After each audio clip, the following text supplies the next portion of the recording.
আইনের ভাষায় ডাকাতি কী এবং ডাকাতির শাস্তি কী আসুন জানব। দণ্ডবিধির ৩৯১ ধারায় সংজ্ঞা অনুসারে যদি ৫ বা ৫-এর অধিক ব্যক্তি মিলিতভাবে কোনো দস্যুতা সংগঠন করে বা কোনো দস্যুতা সংগঠনের চেষ্টা করে, তাহলে উক্ত প্রত্যেক ব্যক্তি ডাকাতি করে বলে গণ্য হবে।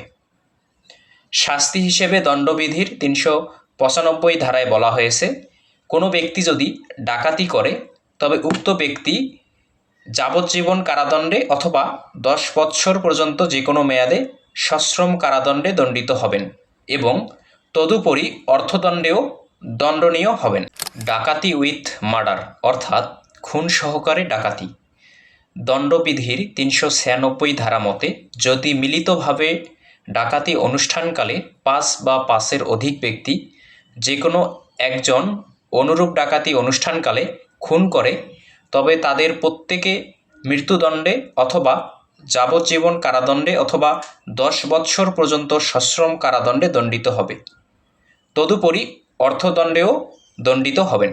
মেকিং প্রিপারেশন টু কমিট ডাকাতি অর্থাৎ ডাকাতির প্রস্তুতি।